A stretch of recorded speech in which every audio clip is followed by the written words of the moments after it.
We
are live, George. Cool. Good evening, everyone. Hope we're doing all right on this Monday evening.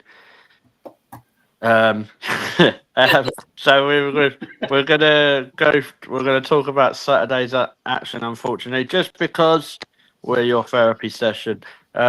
We've got brought back a couple of classic segments. You guys will be happy. The doghouse is back, but Jesus, it's gonna have to be a big doghouse tonight. I'm going to introduce you to my guests. So as you can see, you lot can see, I can't. So as you can see, we've got Jonezy. How you doing, mate? You've had a bit of a nightmare with officials. Yeah, though I've been too well with the flu. I'm still a bit froggy now, but I'm all right. And then obviously, I had a bit of a year 11 under 11s football tournament today. Yeah, so I almost got sent off from the sideline. So yeah, I'll leave that to Thursday to rant about. But yeah. I'm not very in good books with officials at the moment. But I'm good. I'm feeling a lot better. I'm glad to be here. Nice one, mate. Then we've got Chantel. How are you, mate? Thanks for coming on. Yeah, not too bad. Rushing around, coaching and all that lot. Cool. Then we've got Paul. How are you, mate? It was good to see you on Saturday. Yeah, it was good to catch up with quite a few people. First time I've seen a lot of people since last season, but yeah, that was much better than that 90 minutes that we had to endure in between. Yeah, less said about that. And Mike, I'm going to start calling you Just Eat, mate, because I asked you to deliver and you deliver. So good to have you on. Yeah, here we are. I'm in a travel lodge in Hales Owen, just outside Birmingham, and I've only just sat down, literally, and there isn't studio quality lighting in this travel lodge, I have to say. So it's a bit Alan Partridge, but I'm here. I made it. I just logged on. So, yeah, glad to join you. Happy to be joining you. That's fun. Aha. That's all I know about Alan Partridge. Yeah. That's why I always think it's really good that Alan Partridge just took like an interest in the Caitlin Ford song. Ravi, good to have you on, mate. How you doing? Yeah, all good, mate. All good. As we'll talk about by the result on Saturday, but yeah, no, it was. I'm doing all right. I'm kind of over the flu that I had last week, so my voice is almost back to normal. Cool, nice one. Have we got anyone else? Yeah, Ryan's here. Ryan, how you doing, mate? Yeah, not too bad. Again, I was hoping Saturday was a nightmare, but still, I'm alive. I'm awake, so it clearly wasn't a nightmare. It was a reality, sadly. Nice one, right? Hello to anyone who's spoken in the chat so far. Jonesy will read out when people put stuff. I just say hello to. I just say hello. Catherine's in. Catherine. Darren's in as well. It does up. Nothing to joke about. Laura's here as well. Even Laura, and also Barwick is in as well. Nice one, Luke. I hope you. There's a story about Luke. So that was his first women's game on Saturday because he came with me. So I'm really sorry about that, Luke. And sorry, mate, just to let you know as well, we also got Dorian is in as well. Hey, Dorian. Dinky's in as well. We have Mark Baker as well. Nice to see you all in. James Good. Patterson's here. We're going to get done for overcrowding soon. Yeah, we get overcrowded here, but yeah, no, all good. That's Nice one. And Mark, thank you for joining again as well. Appreciate that. And everyone else, it's really good. Please feel free to drop your views in there. Say what you want, to be honest, because it's going to be one of those shows. Obviously, just keep it a bit like not over the top. Oh, sorry, George. I don't want to forget anyone. Pinky's here as well. I'm sure I did say it, but you did say Pinky. There you go. The chat might be just catching up, but yeah, we don't forget anyone here. We've got Chris as well. They're all coming in, mate. There's a few of them. We've got Chris as well. Chris Wells is here. So yeah, there you go. We've got a Darren Wells. We've got a Chris Wells. Let's see if we get an awesome Wells. So yeah, you know what? Let's just get into the shit. I'm dropping the first swear word already. It's not even 7:15. So we're going to talk about the Arsenal 1, Aston Villa 1. Ravi, I'll start with you. Going into the game, obviously, I would have thought most of us were confident. I know we've not had the greatest of records, obviously, away from home. But what was your views going into the game, obviously, with the team? I mean, first things first, I think Villa aren't a bad team. So I wasn't expecting, a 4-1, 5-1 that we've had previously in our first two games. But I did expect to be 2 or 3 up at some point. And that just wasn't the case. So I just thought, we just looked a little bit toothless going forward, kind of running out of ideas very quickly. So yeah, it just felt like it was just going to come against a run of play towards the end, and we're not going to have enough time. And the longer it stayed at 1-0, I just wasn't comfortable with it. Yeah, I think I remember. I think I turned to Luke and said 20 minutes before it happened, I was like, "Mate, I'm blind and I can tell you they're going to score." Like it was just one of those games. But we'll get to that in a bit. Mike, obviously we got the early goal from I'd probably say a Villa mistake with Frida. Obviously she's done what she's been doing. I think she breaks into that box. She puts the finish in. You get the 1-goal lead. What was your views on the goal, like the all-around play on with that? Yeah, I mean, you heard. So, confession: I didn't go to the game. My daughter. No. Let's explain. My daughter went with one of her mates because she wanted to. So she'd been telling one of her friends for ages, "Oh, come on, watch women's football, right?" And like you said, somebody went for the first time. She took one of her friends for the first time. So I gave up my ticket and said, "Here, take your mate with you." So I've only watched the highlights, but she came home and said, "Dad, you missed absolutely nothing." But on that goal, I mean, you heard Rene say it came from the press. Villa were trying to play out, got caught, but well taken goal. And Frida took it really well. You know what I mean? Slotted it home. And you think, as I did, because I've got the alerts on my phone, I think, oh, here we go, we're 1-0 up. And it's 12 minutes down or whatever. I'm thinking at that point, because I'm at home, I think I'm going to miss a party. Right? And it didn't really pan out like that, did it? Unfortunately. But yeah, good early goal. And we're in, you know what I mean? Yeah, so we'll talk about Frida a bit more. Ryan, I'll come to you. I think she's faced a lot of criticism from people because we'll try and make this show as positive as we can. So, guys, buckle in because it ain't going to last for long. But with Frida, I think I see her play at 10, but I don't really think that's her best position. I kind of think you see her running into the box, crashing into that box and putting those chances away. What do you think Frida's best position is, or do you see her more as a squad player? What's your views? I don't see her as a number 10 creative player. I think she is more of a box-to-box player, but since not last season, the season before, she was our best player basically by far. Everything she touched turned to gold. she's become sort of a clutch player. She scores clutch goals at clutch moments every now and then. But yeah, she's box to box, but I would say she should be more of a squad player. If I'm being brutally honest, we've got like Cooney Cross. What's Cooney Cross done wrong? I want to ask that question because why has she been isolated out of the squad? But Frida, again, she scored the goal. Don't get me wrong, but her performances haven't been meriting the starts that she's the minutes she's getting, in my opinion. Yeah. And I mean, barring the goal, what else did? What do you notice her at all after the goal? Because I didn't. I'll be honest, I didn't.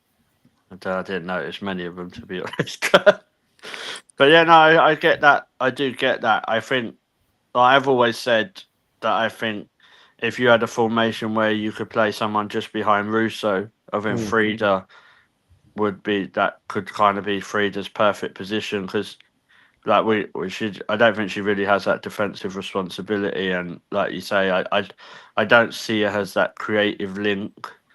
It's not. Sorry, whereas Victoria Pelova, Yeah. we know she's creative. That is her role. Yeah, I don't get why she's not starting as well. That's another thing that is aggravating me at the moment with Renee. Yeah, we'll come into the midfield because there's someone that I want to talk about that she's not allowed to be criticised, but she is on today's show.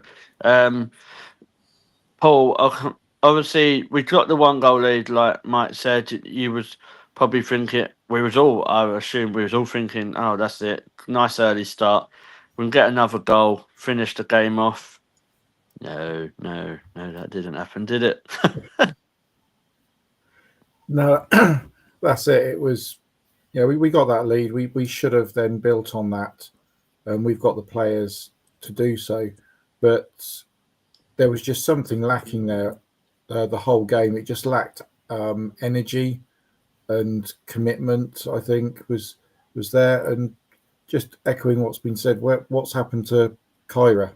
Last season at the beginning, she was partnering either Kim or Leah in that midfield role, and you looked at her and thought, do you know what? She's being brought in this season with the looks at next season, i.e. now, to have taken over one of those roles. And with Leah Volti going off to Juventus, that would have been the ideal time now that she should be the starter in that role alongside Kim. But yeah, it just lacked anything. And I think that the crowd as well where I was sat, didn't really get up and going, especially in the second half. And I think that was the way the team were playing. It was also affecting the whole morale in the stadium. Yeah. Not sure what it was like round in Block 10, but in Block 2, it did feel a bit flat in the second half. Yeah, it was a bit. It was all right, but it wasn't like the greatest, if you get what I mean. It was just It just felt like the usual noise, but not at the. And I think it's hard because with no get up and go, because I don't think that was coming from the pitch either. So I think that's more frustrating as well. Chantel, kind of generally on the game, what was your thoughts on it? Obviously, we'll come to some other stuff during the game, but yeah, how did you think we kind of got the early goal and then thought, oh, that's it? Or yeah, what do you think? I have no idea what we thought, but that's one of my main worries with Arsenal scoring so early is how are they then going to continue from that goal throughout the game? Do they become complacent where the lack of determination, pressuring, the chances we were creating weren't really not there? It was just being clinical in that final third of getting the ball behind the net. To then, if you don't get that second goal, you've still got at least a whole 40 minutes, a second half, 50 minutes, 60 minutes for Villa to get that one goal to be back in the game. So we either should have been more clinical to make the goal difference bigger. So even if they did get another goal, it wasn't going to be a draw straight away. Or you leave it as a 1 goal difference, and that's always given Villa that hope that all they need to do is keep pressuring, keep trying, and they can easily get back in the game.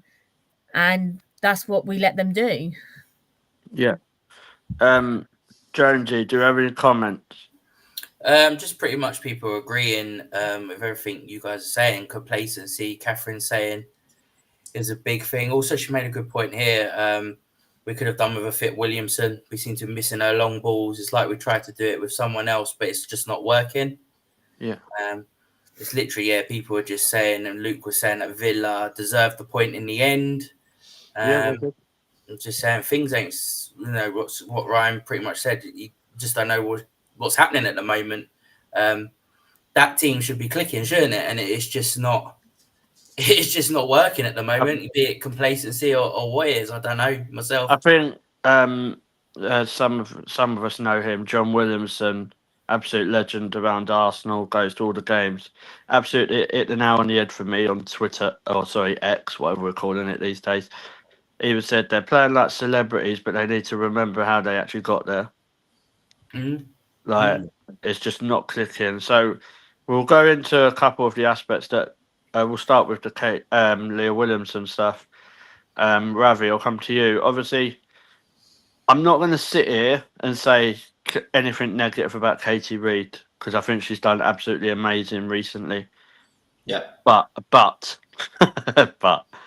we really, really did miss Saturday them Leah Williamson long ball passes and that. And that's nothing on Katie Reid, but surely people like Katie McCabe and even Taylor Hines when she come on, we've got players on that pitch that should be doing that. Do you think that's a fair reflection? I think it's really difficult to replace a player like Leah Williamson. Yeah. Just in general, like we don't have an alternative to it really. Like as good as some of our players are at playing the ball and passing, no one can do what she does from that position. Yeah. And it's one thing from like having players like Katie McCabe, Taylor Hines, Emily Fox that can play good balls in from distance, but the angles in which Leah Williamson finds those passes, they can't do that from fullback. And they won't be able to. And as good as Katie Reid is at her age, just turning 19 a couple of days ago, she's not. She doesn't have that passing ability potentially yet, or she might not have that later in her career. But yeah, we really did miss that little outlet ball, and I think as well we just didn't have the level of pace we normally would do, say if like Chloe Kelly was on the wings as opposed to Beth Mead, who I think's lost a little bit of her pace since that ACL injury, and a little bit of that confidence when she goes into a 50-50 as well. So, I think on one instance we didn't have the player to provide the passes, and I don't think we necessarily had the outlets either on the wings. Yeah, obviously I'll just stick with you for the moment because you absolutely hit the nail on the head with that. What my biggest, or one of my biggest issues on Saturdays is why we didn't use the wingers and attack the fullbacks as much. Yeah. I just don't get it. I've seen the same last week against Manchester United, and I've seen the same this week against Aston Villa. It seems like when we play against those mid-block teams, we haven't got anything to answer back with. Like, why do you think that we're not using the wing and attacking those fullbacks as much? Do you think it's more that you'll see it more if we've got Smith and Kelly playing, or do you, it just seems so obvious to me, mate? Yeah, I mean, I think if you look at it, Smith and Kelly are very direct, traditional wingers. They'll run at defenders. They'll try and get that little yard of space. They'll try and make that run from really wide. Whereas you look at Mead and Ford, and they're more wide forwards. They'll try and cut in for the shot. They'll try and make spaces in those little half spaces where Russo can make a run, open up some space. But I think a team like Villa and the way that they set up, you want to run at them. You want to absolutely tire out their wingers. And one of the things that a lot of people around me were saying, and even myself, why did it take until the 88th minute for Chloe Kelly to come on? I didn't think Beth Mead would had a particularly good game, and it took a long time for that substitution to be made. I think it could have happened at least 10, 15, maybe 20 minutes earlier. And also, I think Frida doesn't necessarily have the technical ability to find passes through lines for those wingers. And it's the same thing as what we said against Man United. You can't really do that unless you have the technical players in those little pockets to make those passes. And we have two of them in the team. And two of them started yesterday in Little and Mariona. But then they were playing so deep that they couldn't find those passes. So, I would have, potentially played Kyra, potentially started Pullover, and then allowed Mariona or someone to get forwards and find those wingers in the spaces. Yeah, you've got quite a good knack of coming on to the subject that I want to go on to. I've tried to do it now, so I appreciate this. So, we are going to talk about Mariona Caldente. Apparently, in the fan base, we're not allowed to criticise Mariona Caldente, but I'm going to start with you, Mike, just because I can. I'm not asking you to sell her or nothing, or send her to Juve. Just to let you know, George, Mike has dropped out. Right, we are not going to go to Mike. welcome to Blind Live YouTube. It's put Paul under pressure now, so right, we're going to go to Paul. Yeah, the Mariona situation for me this season's really interesting. Like, for me, I think she's sitting far too deep. Like, we've seen Mariona play for number 10 at Spain, and I think she's done not too bad there, winning a World Cup and a Euros in the past. But why do you think that we're going with this, like, Mariona sitting? Because in that 8 role, I think she's just way too deep, and she can't dictate the play that what we need. Surely that's where we should be seeing Kyra or Pullover, isn't it? Yeah. For me, she's way too deep in there. You're not getting the best out of her, and whether Renee's seeing something in training that she thinks she can get more out of her there, we don't know. But it's definitely not working these last few games, and I'd like to see her in that number 10 role for us, just to see if she can replicate what she's been doing for Spain in the past. For us, we all know she is a world-class player. She did it for us last season. She was brilliant, but there's just something not clicking with her since she's come back from the summer break with us this year. And what that is, who knows? Yeah, for me with Mario, it's just like there was a couple of times that she lost the ball on Saturday, which happens. You know what I mean? Like, I'm not saying that doesn't happen unless you're Leah Volti, because apparently she never gives the ball away. But even though I remember her doing that sometimes. But I just Chantel, coming to you about Mariona, we kind of want to be seeing her in her best position, and I think her best position is that 10 role, isn't it? Because she can connect and link up the play and from an attacking element.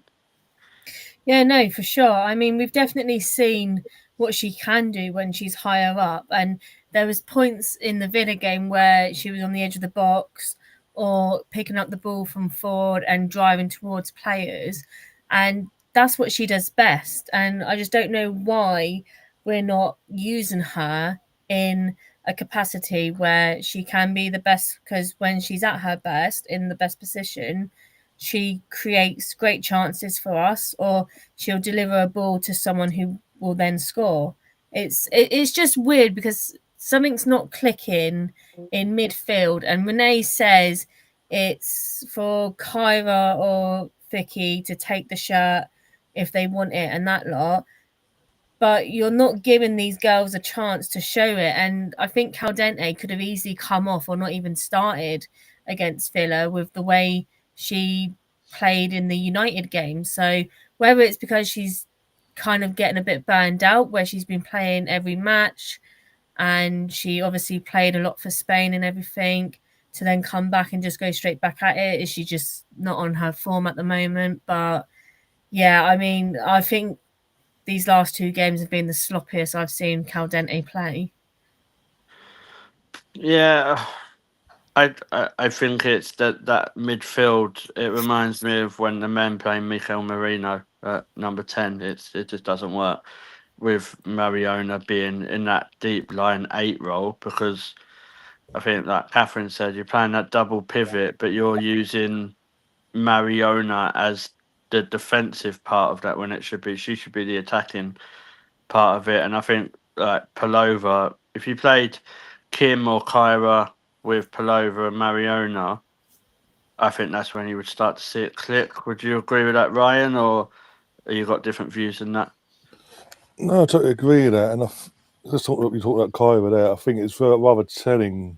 I don't know. Like, people heard about the video that's got a bit viral after the game. Basically, after they did the team huddle, Jenna and Kyra basically walked away and walked down the tunnel with, if looks are kill, basically, people will be dead. They are that. I don't blame her. What Jenna, we don't know why she's been just isolated. Even Ian Wright's asking questions on these podcasts I've been listening to recently. What's going on there? Kyra, I don't get why she's not getting minutes, because considering last season she was getting a lot more minutes, more time to have influence in games. She was starting games as well. So I don't know what's going on there. And she's clearly upset by it, because, as I say, her body language and the way she stormed off that pitch after the team huddle. But going back to the midfield trio, I think we don't have to. I don't get this thing, especially against, with all due respect, Aston Villa's.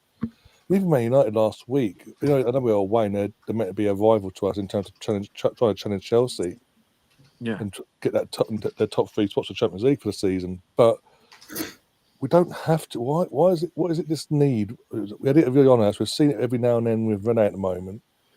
We're playing 2 defensive-minded midfielders in a pivot, and leaving one player in the number 10 role. There's not even the number 10 actually in terms of Freed at the moment.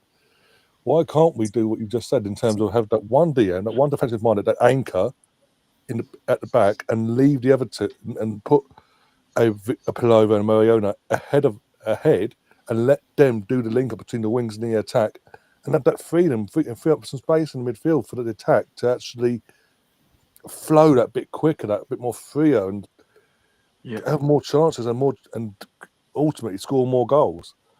I don't get why we're going down. We have to go down this route, especially more so this weekend against Villa. The team, by the way, before this weekend hadn't scored and hadn't got a point all season. I know 4 games in, but still, and yet we've given them a point and a goal because we've gone too defence-minded. And it seemed, we said this yesterday on the show yesterday for another game.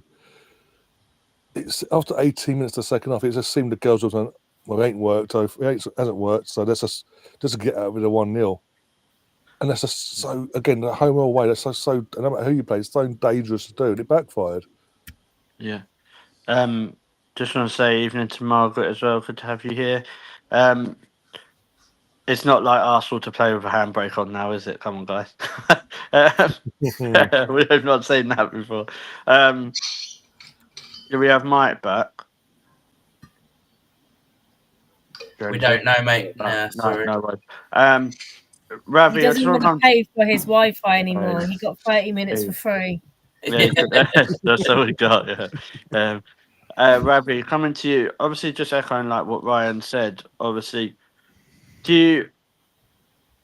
sometimes you get games, don't you? Like you think you get an early goal and then it just doesn't click. So you think it and we all know we've watched enough football that happens. But I think the difference is they didn't finish the job, did they? Like they didn't see that 1-0 out. And I think do you think that goes down to mentality in the WSL? I'm not I'm not saying about their mentality generally because they have won the Champions League. Good evening, Gav. But I think like we need to be able to see those games out, don't we? Because Chelsea have done it, haven't they? Yeah, I think it's the mark of champions to win ugly when you need to. Like, it's fine, like to a degree, to not lose a game like this, but then there's such fine margins in the WSL between Chelsea and us that we can't slip up too often. We've already drawn 2 games, and that is 4 crucial points that we should have. I get the point of needing to be defensively stable, and I think we've seen that with the way that the men build their team. Like, it was defense first, attack later, but I think we've got enough quality in this team. As you said, Champions League winners. Let's just not forget that we should be able to go into these games as overwhelming favourites and just say it doesn't matter if we're not having a good day, we will still win this game. But I think the beauty of football sometimes, and to sometimes, like in this case, not so much a beautiful thing, is smaller teams always feel they have a chance when there's 1 goal in it. And Aston Villa had that little bit of belief going like, well, if we get 1 chance, we can try and take it. And, it came in the 94th minute, and it is what it is. But at the same point, it's just like, we've really put ourselves in a position where we can't afford to make any more mistakes anymore. We have to now beat Chelsea. Every game's a must-win now, isn't it? Yeah, every game is a cup final. Yeah, I know. Like every game that you go in with the mentality, you should be a must-win. But across the season, you're not going to win be unbeaten unless you're a certain team from North London anyway. But it's very rare that teams go unbeaten for the whole season. Like we saw last season, Chelsea did drop points. But what worries me from a mentality point of view is, I don't know, I'm putting it out there, I don't know if the girls believe that they can beat Chelsea to the WSL title, because I don't know, I think the mentality is a bit flaky, because like we all know that we could go and beat Man City on Saturday and then really struggle against, say, Lionesses away or Brighton away or something. That's where my worry is. Yeah, I just think if we are if we want to be considered one of the premier teams in world football, not just in the WSL, in world football, and rightfully so, we should consider ourselves that. Arsenal have such a history across women's football where we have always been the big team. We are the most supported club in the UK for the women by a considerable distance.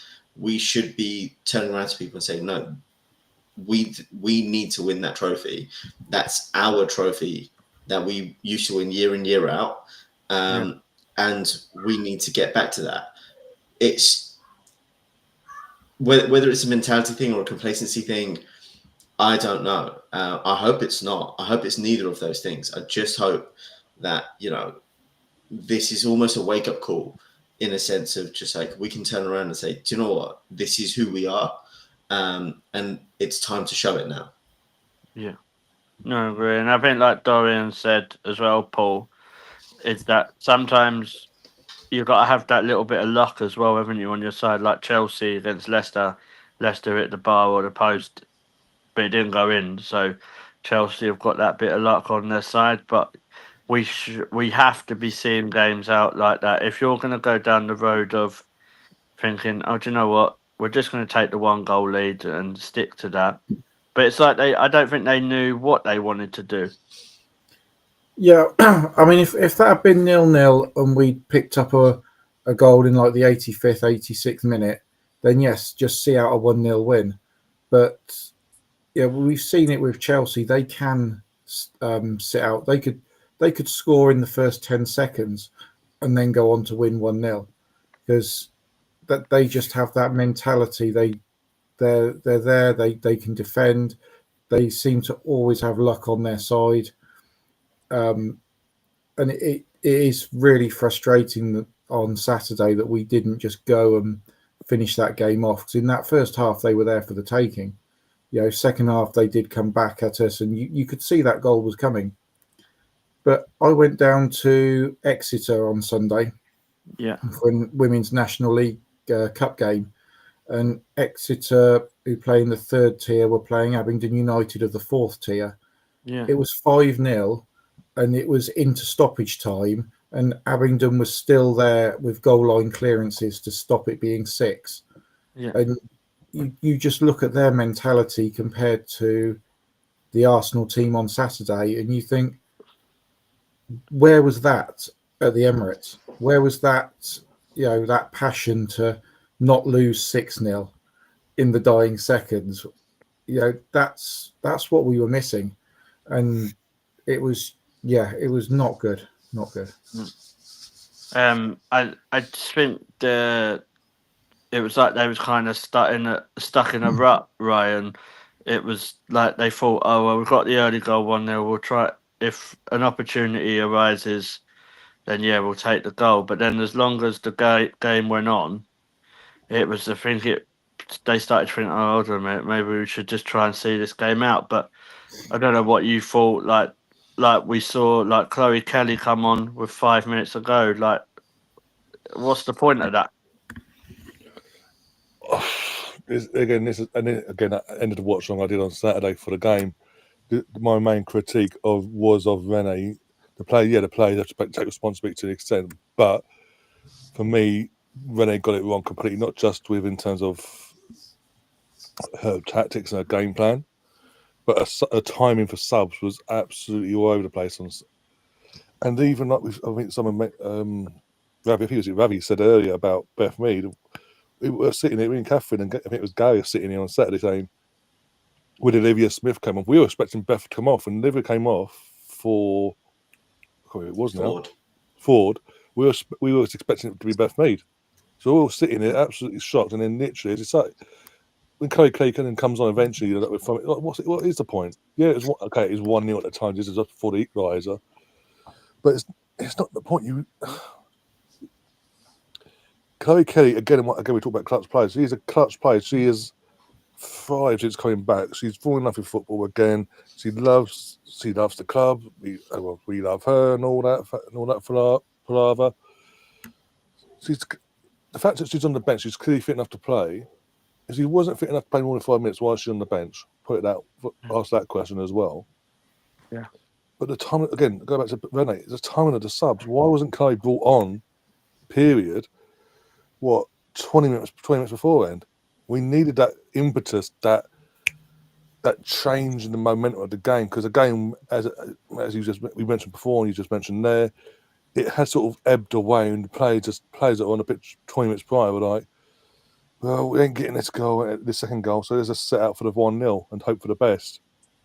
Yeah, that was the moment where Rennie sort of gone, no, okay, this is like, Chloe, get your ass on the pitch, Caitlin, Stina, Palova, off you four, on you go, X, Y, and Z, off you come, and give them that four fresh pairs of legs, bit of impetus in the attack, and put a bit of feel in the opposition. Because they'll probably think, oh, this is again from the opposite point of view.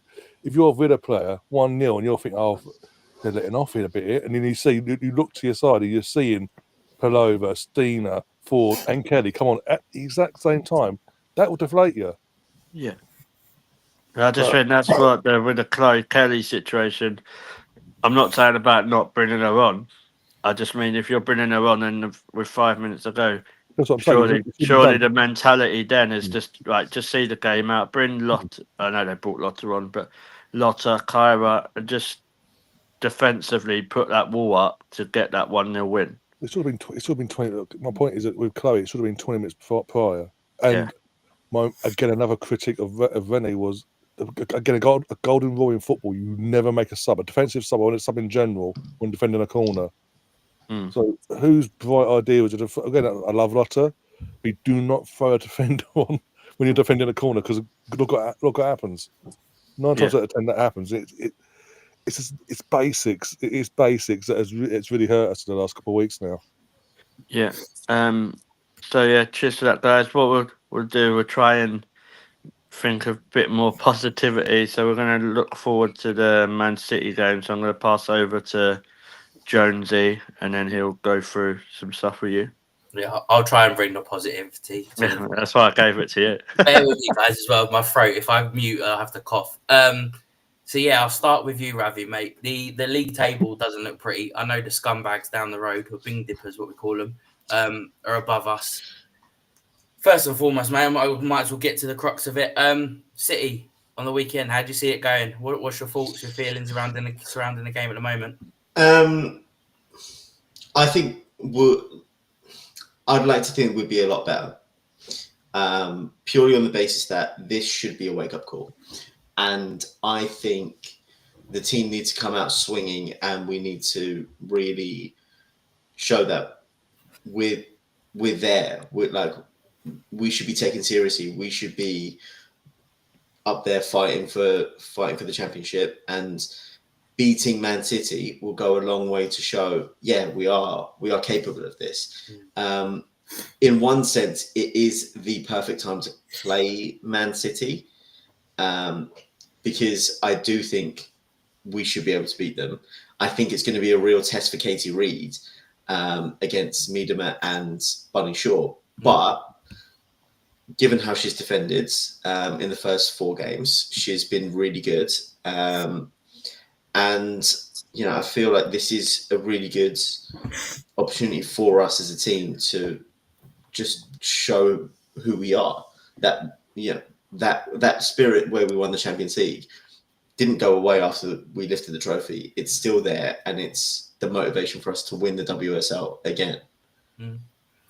Yeah, no, absolutely. I think, like you agree, Saturday's a real statement game. And Ryan, with regards to team selection on Saturday, what sort of changes would you make? Would you keep it the same?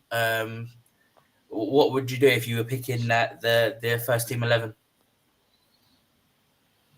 Oh, Ryan? Is that... Speechless. Sorry, Never heard Ryan speechless. It's all right, mate. It's my fault. No, it's my fault. For me, you got to go all out now at this point. I know every game's a must win, but going back to what we said earlier in terms of goalkeeper's fine, defence, we have to work with it until Leah's back. Even though personally this stuff things not going to work forever in terms of playing centre back. At some point she has to play a natural position at some point, you'd think. We've got to, but yeah, the back line's going to be the back line in terms of Fox, Reid, Catley and McCabe. For me, the midfielders were going to win or lose this game or draw it. For me, I would play. I'd start Cunha Cross.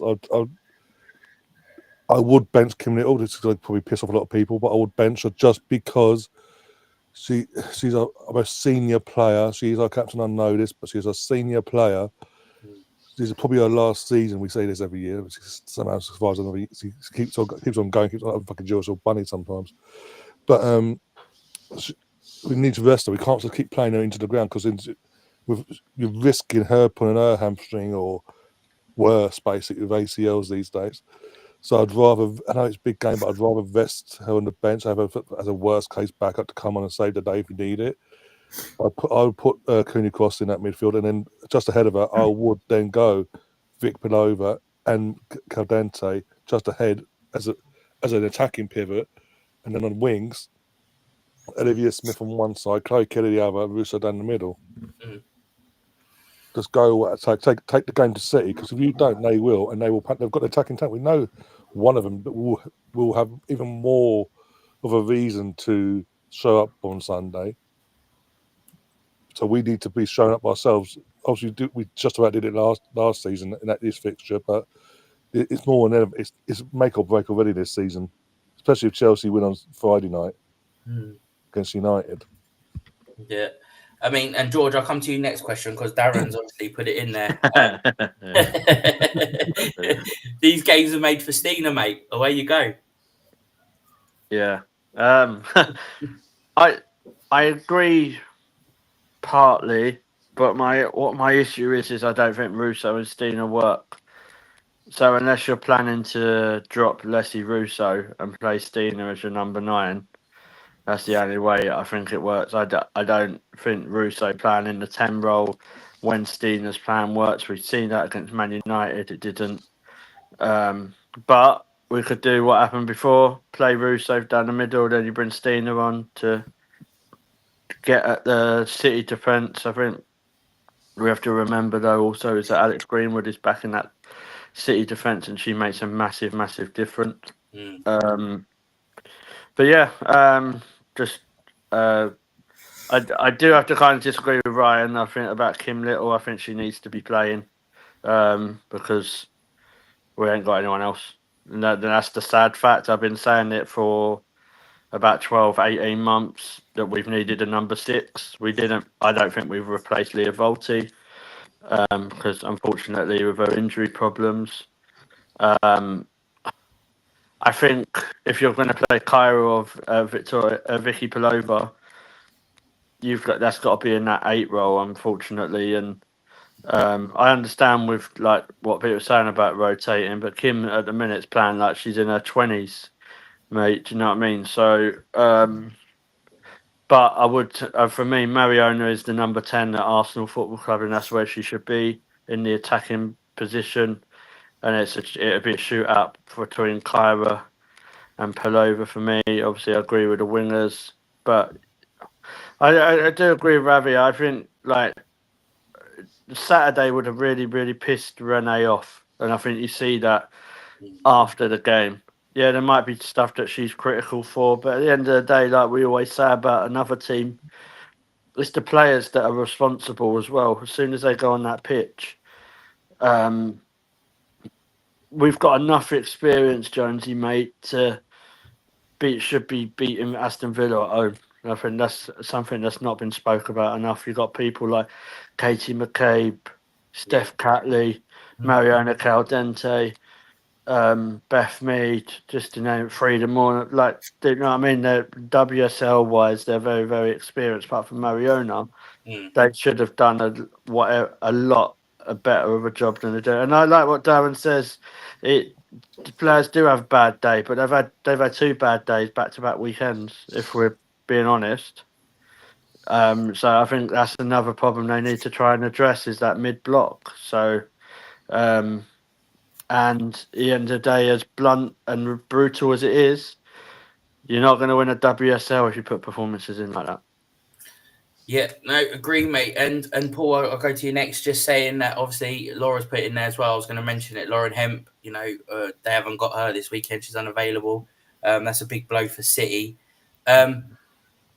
It needs to be a statement win, doesn't it, Saturday? It needs to be like a turning point, a bit like the men had at the weekend with Newcastle. It needs something like that to really. Do you think it really needs to kick them going for the rest of the season? Because, like you say, we can't afford any more slip-ups, can we? Because Chelsea are literally already going for it.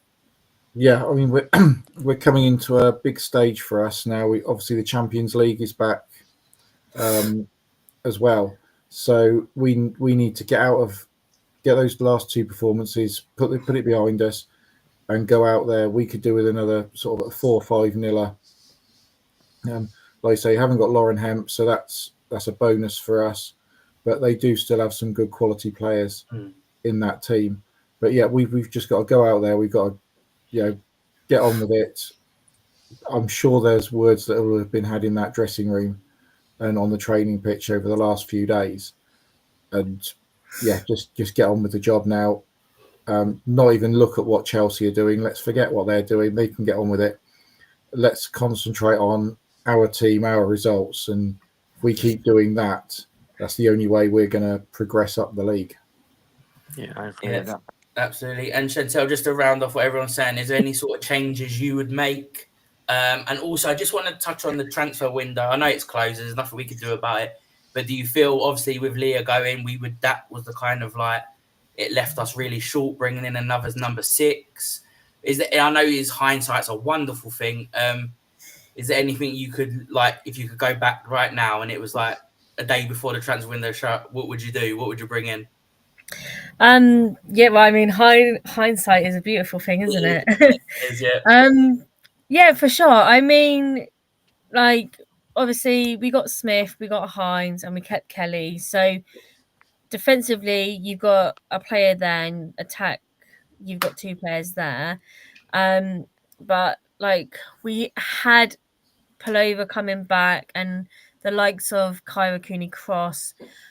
Knowing what we knew, if we did know that Volty was going to go, I probably would have maybe looking at someone to get for the winter transfer, but possibly not jump straight into getting a number 6 for the start of this season, just because you got little there at the moment, but also the likes of Kyra could also fit into that slot, or even maybe giving like Palova a chance there and keeping Caldente up top.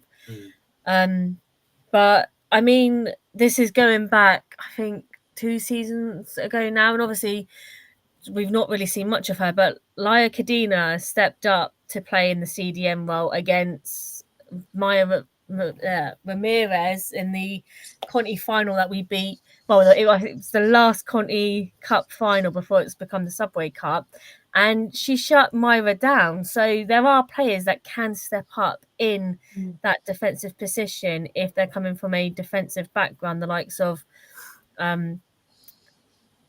Laia, or even like, obviously she's not fit at the moment, but Williamson used to play as a CDM or midfield role. So definitely, like, you could look at elsewhere to say, like, right, so we know she's going. So for the first like start of the season, where can we use who and that, and then look to get someone in.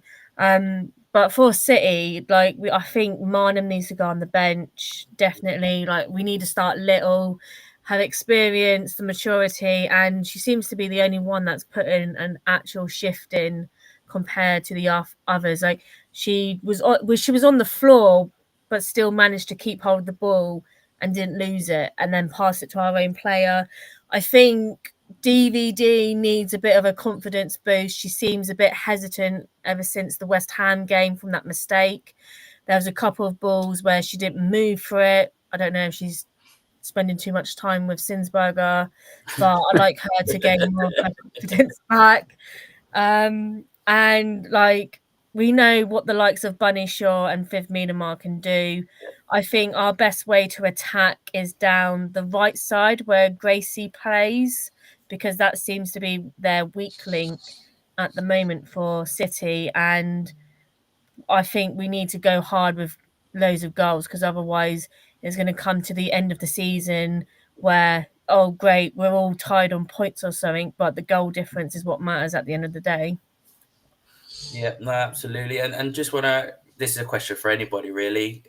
Someone wants to ask, has it been proven that Kyra and Vicky can't play 6 yet?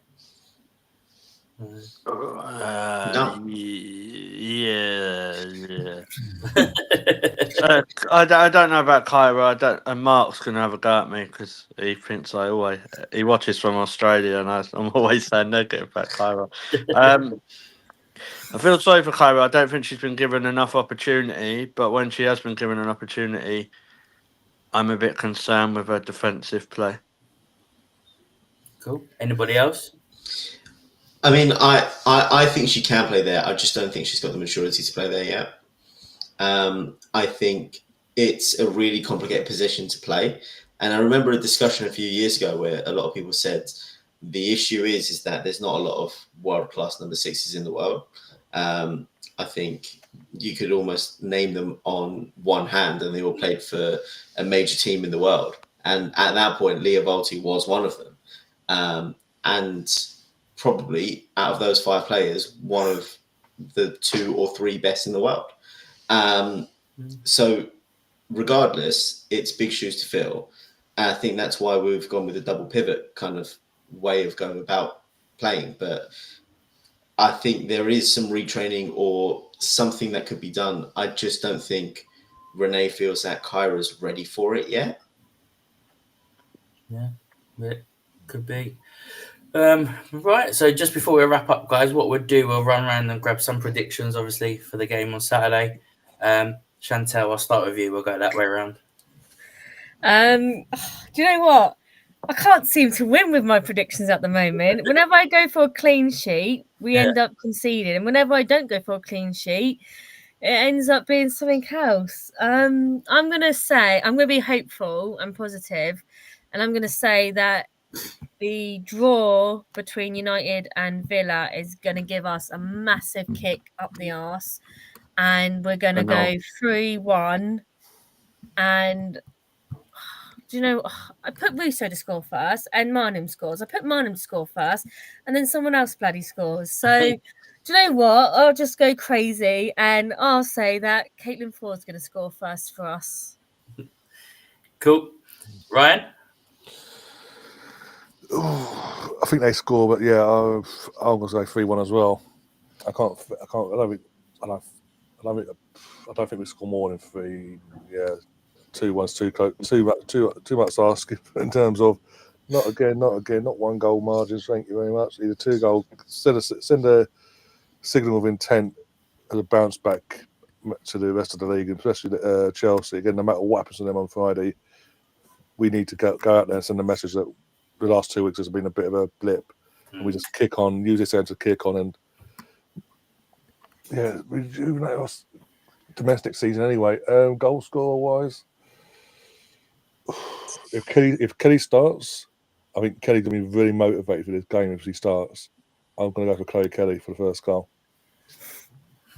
Cool. Ravi? I'm actually going to go for the 2-1.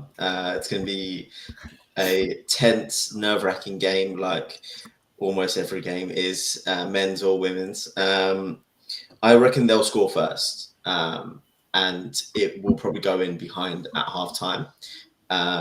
And I think somehow, some way, we'll claw ourselves back into it, maybe with about 20 minutes to go. And I'll go to make a couple of people in the chat quite happy. I'll go Stina off the bench to score the first goal, and then someone to win it for us after that. Ravi's he's read the room. Do you know what I mean? He's thought, I'm pandering to the crowd a little bit. Yeah. He's like, how do I get that number 1?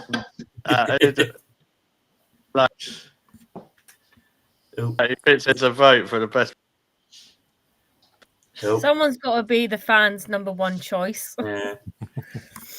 I'll go next. I'm going to go 1-0 just to us, and it's going to be like 90th minute winner from Stina as well. So I'll join you, Ravi. I'll take some of that flat applause. So 1-0 last minute winner for us. George, you back with us? No, I think he's having some technical issues. So I'll go to you, Paul. I'm going to go for a conservative 2-1. I can see it probably the first goal coming from a corner. So somebody like Katie Reid getting our first one, but then Stina off the bench to win it, as she's done before for us up there. Cool. Excellent. And obviously the Champions League returns, doesn't it, next week as well? Which is Lyon first game, isn't it? Let me just double check on the top here. Yeah. So it'd be interesting to see. We'll have all the preview for that next week as well. And George, as you're back, mate, your prediction? Yeah, so someone called me idiots. Was it Stina? No, it wasn't Stina. No, Renee. Your answers are worse. It was Mariona. Prediction. I'm gonna go 3-2 Arsenal. Chloe Kelly to score a 96th minute winner. Hey, we had enough high blood pressure this week already, George. Well, I was going to say we were also meant to get a penalty when Russo goes through, gets taken out by the goalkeeper, but they don't give it because apparently the goalkeeper has a touch on the ball. I've not seen that recently. Save that for the show after this one, mate. But no, cheers, mate. I think that's it. That wraps up. George, is there anything else you want to mention? No, so obviously we'll have a watch along, won't we, Ryan? Saturday? Yeah. Saturday's will be one big, again, because obviously cover the men's side on my channel as well. So it'll be one big, massive watch on 4 or 5 hours start with the girls. 11:30 we'll go live in the morning. Half hour before kickoff, get on the build up, go for the team news and all that. And hopefully the girls turn up, get us a win on the board there, get us going, get us really, really excited and buzzing and a bit more happier going into next week. Because obviously with Leon around the corner. And then obviously, I'll be covering the men's game as well, straight after, literally about a half hour afterwards against West Ham. Yeah, nice. So obviously we'll have that as well, and then obviously we'll be back next week. Just please remember to hit the subscribe button on the Arsenal Women Chat Show and the Mr. Arsenal podcast. Really, really helps with the channel. Also, for those, we've got the Highbury fans who have a Discord. Is it a channel? Did they call it a channel or server? Hub, isn't it? Yeah. Yeah, Discord hub. Obviously that's really good stuff what Liam's doing with that. So please get involved with that. And yeah, all basically have a good evening and come on, you gunners. Yeah, cheers. Thanks a lot, Chantel, for coming on tonight. Cheers for having me again. So, and like I say, Ryan, any other shows? Obviously we've got Canon and Jonezy on Thursday. You got anything else coming up this week? Literally in the next half hour, we've got Liam, Andy, and the gang, and Brooksy, the gang. Sorry, with the North Bank Summit. Obviously, reviewing the men's game from yesterday. That's gonna be fun. A lot of talk. I wonder how that's gonna go on for. Jesus Christ. Tomorrow might be doing a neutral Champions League watch. I'm going to see what games are on tomorrow because there's nothing Arsenal related until Wednesday. Wednesday we're doing the Arsenal versus Olympiacos from the Emirates, the Champions League match. Obviously you've got your Ellen and Jonesy on Thursday. Are you doing your wrestling show this week, by the way? I forgot to ask. No, not this week because obviously football's on, but we're back next week. Next week. I just want to double check. I don't want to assume. And Friday, if I'm in a good mood, I might do a hate along for Chelsea versus Man United in WSL. I'm at that game. What? Yeah, I'm actually going to the game because I'm going to the Man City game on Saturday. It was easier for me to go up on the Friday because Darren, legend in the chat, president of the SFC, Stina fan club, he's driving me up from Peterborough. So I'm going to hate watch. So every time Chelsea concede a goal, I can just sit there and laugh and see if Basil's playing with his drum. And if Man United don't do what they're meant to be doing, I can just start singing Leslie Russo songs. So. Don't forget your voodoo doll then. Chelsea voodoo doll. Yeah, exactly. I was going to say Vuvuzela then. I don't want to Ravi, thanks a lot for coming on tonight. Yeah, no, brilliant. Thank you for having me. I think this is my first appearance on the Queens of the Canada podcast. So, it's been great fun. Cheers. Thank you very much. And Paul as well. Thank you very much for coming on. Yeah, always pleased to be here. Are you at any weird games? What am I this? No, I'm having to work this weekend, but if I wasn't, I would be probably going to Camden Town on Sunday. Yeah, rather you than me, mate. Yeah. Rather you than me, and I live next to it. But yeah. Right, guys, that's all from us then. So yeah, roll on to Saturday, City. Come on, you Gunners. Good night, everyone. No.